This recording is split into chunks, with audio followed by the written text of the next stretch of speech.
July 4th, yesterday, marked the anniversary of the Battle of Hattin, one of the most catastrophic defeats in Christian history, inflicted by the forces of Islam. It was this battle that led directly to the fall of Crusader-held Jerusalem to Saladin in 1187. Rather than spoil your barbecue and fireworks with a July 4th video commemorating that disaster, I chose to wait until today, July 5th, to recount a far lesser known but equally horrific event that took place a day after Hattin.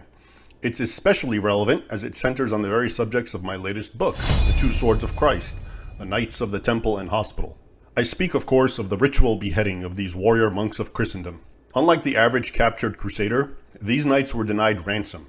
In fact, Saladin went so far as to ransom any Templar or Hospitaller from their Muslim captors for 50 dinars apiece, simply to ensure that he could personally witness their slaughter, sheared like sheep. Before this grisly spectacle unfolded, the magnanimous Sultan offered them one final humiliation, a chance at life in exchange for conversion.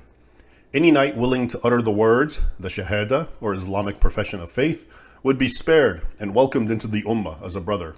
On the evening of July 4th, just after the battle, Saladin gave this ultimatum to the roughly 300 Templars and Hospitallers he had captured or bought. He then sent them to a makeshift desert prison to contemplate their fate, death or Islam. That night, amid the howls and jeers of their captors, the brethren of the temple and hospital did not panic or plead. Instead, they reconfirmed their vows to Christ and prepared for what they saw not as doom, but martyrdom.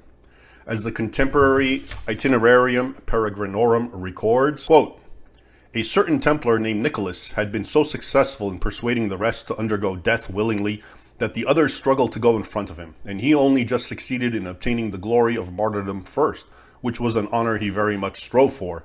19th century historian Charles G. Addison vividly describes their final passion. Quote, "The warlike monks of the temple and of the hospital, the bravest and most zealous defenders of the Christian faith, were, of all the warriors of the cross, the most obnoxious to zealous Muslims.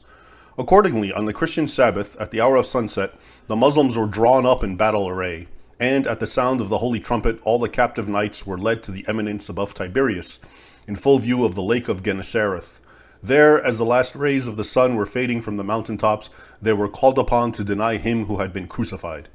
To a man they refused, and were all decapitated in the presence of Saladin." Both Christian and Muslim chroniclers agree on why Saladin executed the orders. The Itinerarium Peregrinorum bluntly states that Saladin, quote, "decided to have them utterly exterminated because he knew that they surpassed all others in battle." Ibn al-Athir, a contemporary Muslim historian, echoed the same.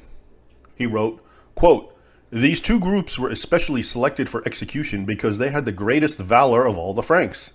He, Saladin, wrote to his deputy in Damascus ordering him to kill all who fell into his hands.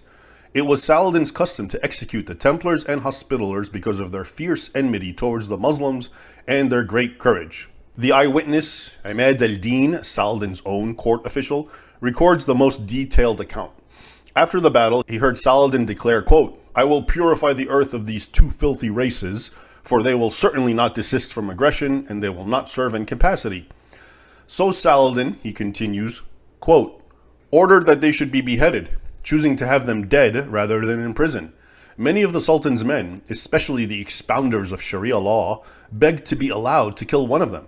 They drew their scimitars, rolled up their sleeves. Saladin, his face joyful, was sitting on his throne." Ahmad recounts how some executioners, quote, "slashed and cut cleanly," unquote, while others made a mess of things. Eventually, some faltered, unable to stomach the labor. But Ahmad exalts one zealous slayer, possibly Saladin himself, who, quote, "killed unbelief, or kufr, infidelity, to give life to Islam. I saw the man who laughed scornfully and slaughtered, who spoke and acted. How many promises he fulfilled, how much praise he won, the eternal rewards he secured with the blood he shed, the pious works added to his account with each neck severed by him." Interestingly, the slaughter of the Knights of the Temple and Hospital, which is copiously recorded in both Christian and Muslim accounts, has, for some odd reason, never made it in any of the big-budget Hollywood films that otherwise revolve around Saladin's magnanimity, most notably Ridley Scott's 2005 Kingdom of Heaven. Meanwhile, this same incident, being so well documented and celebrated in Muslim sources, continues to inspire modern-day jihadist organizations. The Islamic State of Iraq and Syria, ISIS, has made several films intentionally modeled after Saladin's beheading of the Knights of the Military Orders, the most notorious being ISIS's decapitation of 21 Coptic Christians in Libya, 2015. At any rate, such was the power of the Knights of the Temple and Hospital, and such was the hate and fear that Muslims had for them. In support of Christendom, they committed themselves to fighting Islamic aggression. And when the time came, they chose martyrdom over life. And yet today, many soft, secularized Western Christians, virtually indistinguishable from their atheistic counterparts, dismiss these men as fanatics, not true Christians.